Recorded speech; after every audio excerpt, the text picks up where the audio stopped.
Welcome to the Tweak of the Week. I'm Tommy Larkin, and today we look at the importance of staying hydrated, especially during the heat of summer.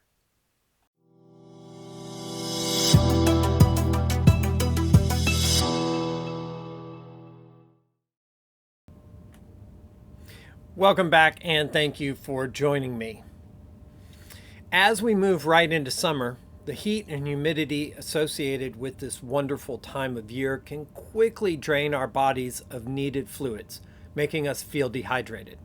Add exercising and other outdoor activities, and we can quicken our level of dehydration. Now, for most people, we associate dehydration with physical activities like exercise and athletics, but even non-athletes like business professionals are susceptible to dehydration as well. Now, if your career is based outdoors, for instance, as a contractor or construction or landscape professional, then you have not only the environment, but potentially the exertion of manual labor, which can be a lot like playing a sport. So hydration is probably the most important factor to sport success and personal physical health. If our bodies are not sufficiently hydrated, we cannot truly perform at our peak level. Some of the effects we see in a sports arena are athletes getting cramps, sluggish movement, poor in-game decision making, focus or concentration issues, headaches, dizziness, and more. Now, the makeup of our bodies is primarily liquid, of which water makes up between 45 and 75% of us, depending on our age and gender. Now, dehydration occurs with as little as a 1.5% loss of water in the body. The result can lead to headaches, fatigue, extreme thirst, less frequent urination, difficulty concentrating, confusion, dizziness, and mood swings. Studies even suggest that low-level dehydration affects women more than men. The good news is staying hydrated is not hard to do, but can be a bit of a challenge when we get a little behind. Now, one thing to note is thirst is a poor indicator of how much water we need to drink. So what I try to do is stay on a routine of putting hydrating liquids in my body. This means more frequent breaks and, by nature, more bathroom stops. But this is actually a good thing. So what are the amounts you need to be drinking? The basic quick rule of thumb is to intake about 50% of your weight in ounces. So if you weigh 120 pounds, you should drink about 60 ounces of water each day. What does this look like then? Well, let's say even though you may be awake for 18 hours a day, we'll use 15 hours as the amount of time that you're going to consume liquids, which would be about maybe 7 to 10 o'clock at night, 7 a.m. to 10 p.m. This breaks down to about 4 ounces every hour. Now, in addition, although from a fluid standpoint, coffee, tea, sodas, alcoholic beverages, and the like count towards volume of liquid, they are inherently dehydrating in nature. In my opinion, intake of water needs to be adjusted then by the amounts that these beverages, quantities that you've consumed. So in our example above, if you had 20 ounces of coffee, say a 20-ounce Coke at lunch and 8 ounces of wine at dinner, then you would need to add about 48 ounces to your daily total. The trick here is to simply adjust with each incident. So after having your morning coffee, say a 10-ounce mug of Joe, simply make the next 3 glasses of water be 8 ounces each. This, in addition, puts you ahead and will help offset the next consumption of coffee or whatever drink it may be. Now, as for exercise, you want to drink about 14 to 22 ounces of water about 2 hours before you have your exercise session. And then during the session, you want to drink about 6 to 12 ounces of water for each 15 to 20 minutes of exercising. That also has to do a little bit with the amount of exertion. So if it's like a yoga class, you probably don't need a whole lot of water for an hour-long class, maybe about 6 to 12 ounces total. But if you were out playing sports like a soccer match or basketball or something, then you probably want to go for that higher amount. So now that we have the idea of volume, how do we balance this intake over the whole day? Well, one way is to drink small sips throughout the day. Now, the only problem I've found over the years is that I get busy and forget to drink, and sometimes never refill my 30-ounce tumbler. So now I'm about 40 to 50 ounces behind usually. Plus, I love coffee.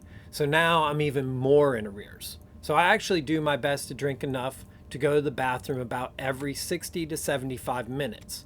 Then I drink a glass of water, which is generally about a 12-ounce glass, right after I've gone. So then 7 glasses into this process, or about 7 to 8, 9, 10 hours, I've reached my actual need for the day. The only thing to consider then is the process and requirements for meetings or times when a bathroom is not ideal or a bathroom break is not ideal. So there can be a slight learning curve in how much and when to drink to meet your needs and fit within your daily schedule. Now that we have seen the potential volume to consume, let's look at the type of hydrating liquids we are putting in our body. Now, I already mentioned coffee, tea, sodas, alcohol, but also energy drinks and some sports drinks can lead to or increase the body's need to urinate. This is because they all act as a diuretic, because they encourage the body to remove more fluid through the urine than normal.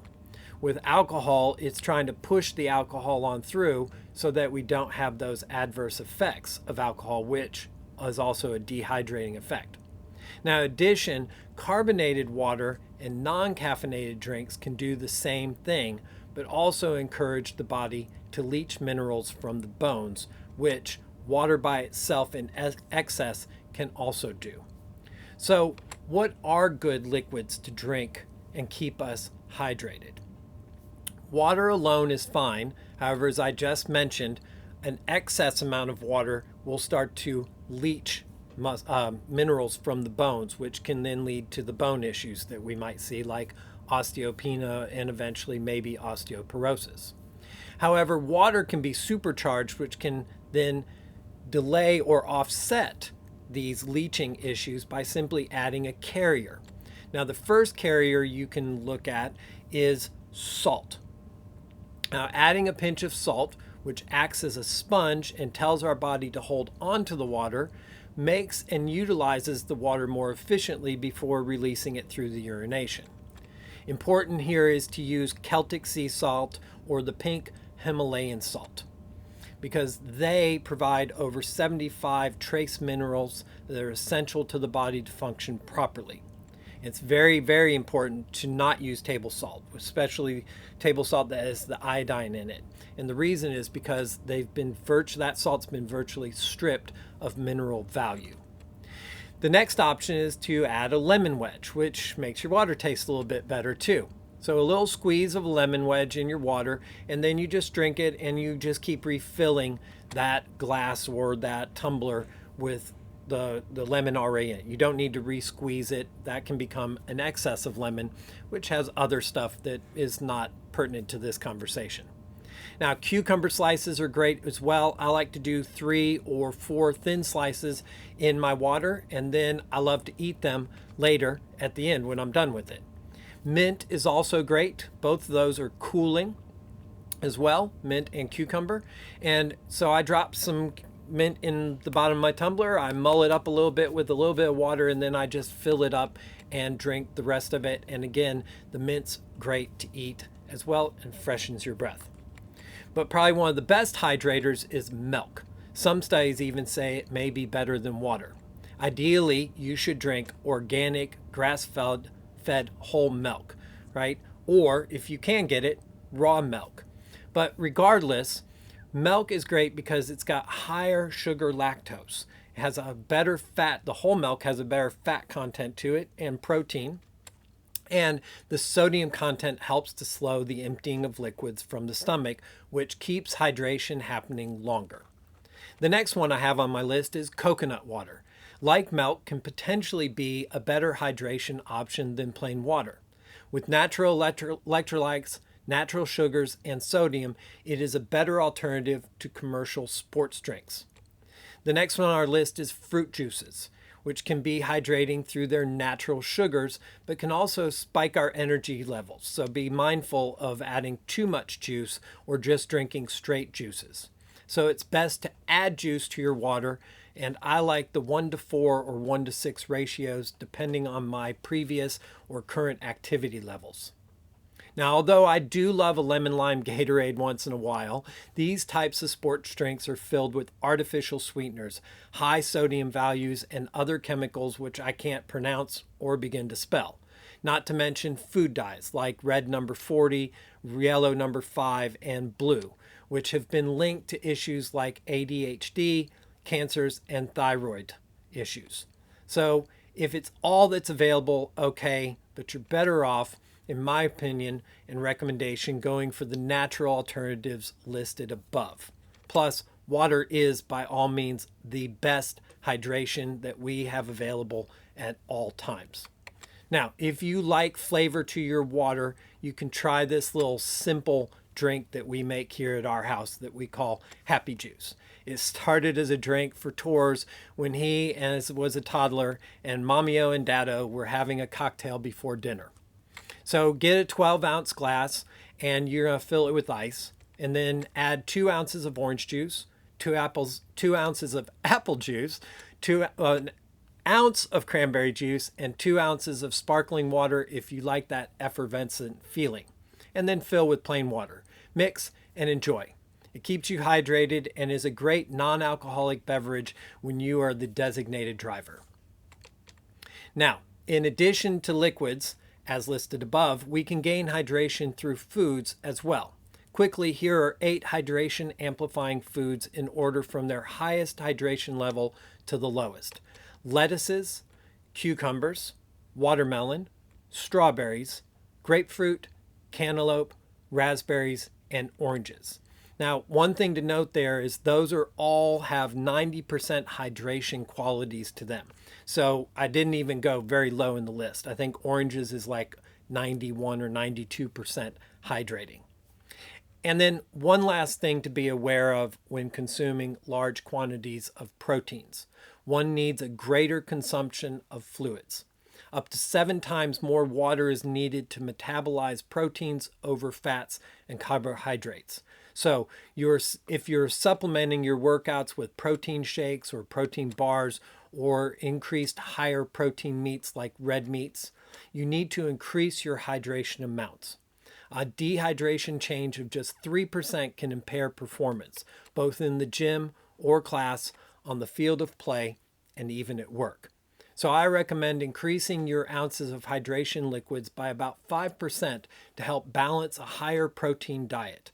From our above example, this would be an increase of about 3 to 4 ounces of water per day. So there you have it. I hope you find some benefit from today's topic, and you'll find a recap in the details below. If you have any questions or comments about today's tweak, put them in the comments and I'll get back to you. Or if you'd prefer to reach out to me directly, email me through the website at www.omfay.com. That's omfay.com. And don't forget to hit that like button before you check out any of our other enhancing vital energy content here or on our social media pages. As always, thank you so much for joining me today. And until next time, have an amazing week and be excellent to each other.